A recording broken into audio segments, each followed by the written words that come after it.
What you're witnessing right here is the rise of the most powerful empire that I've ever seen in Crusader Kings 3.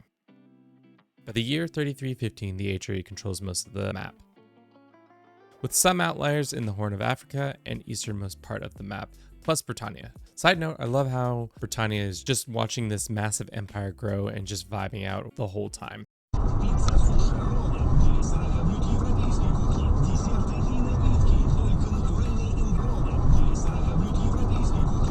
Once I saw this monstrosity formed, I thought it would be a fun challenge to unmake it.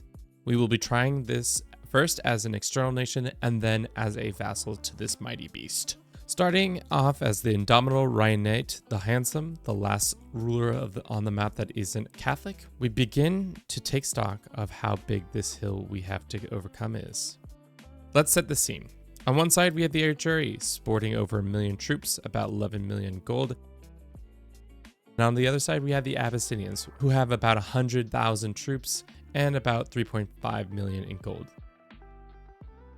We are significantly outgunned and underfunded compared to our enemy. If you're new to Crusader Kings 3 or just haven't had to deal with a world-spanning empire before, the best way to destroy it is by making their vassals declare a dissolution war, which causes them to explode, making every one of their vassals independent. It's the best option in this situation because there is no way you can win a war against this behemoth unless you get supremely lucky and capture them in a battle or a siege. So how does one go about crafting a dissolution faction? Well, this whole game is predicated on the opinions of people, the opinions of your significant other, your family, and your vassals. If your vassals do like you, there's not going to be a rebellion. If they don't, rebellion. There are a lot of ways for vassals to hate one's emperor. Some examples are exposing their naughty little secrets, forcing them into debt, and of course killing a ruler of a nation over and over again until their vassals have no choice but to rebel. This is the part of the video where we tell you a grand tale of how we overcame the tyrant and won the day. True David and Goliath story, but unfortunately we weren't able to make it happen. At every turn we ran into roadblocks. Started a war to drain their financial resources, still made thousands of gold. Tried to dig up secrets to the emperor. Didn't matter, they could do no wrong in the eyes of their vassals. Killed emperor after emperor to have their vassals rebel. The next emperor was still too powerful.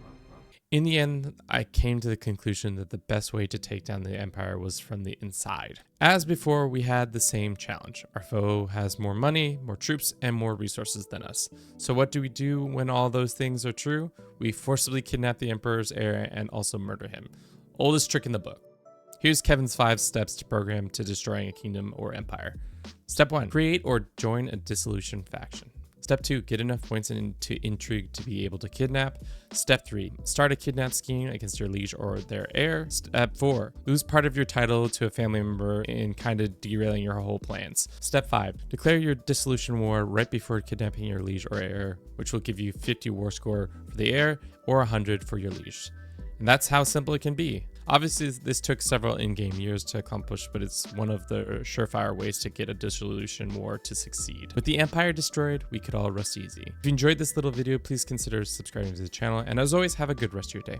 Ciao. Oh, that was kind of cute.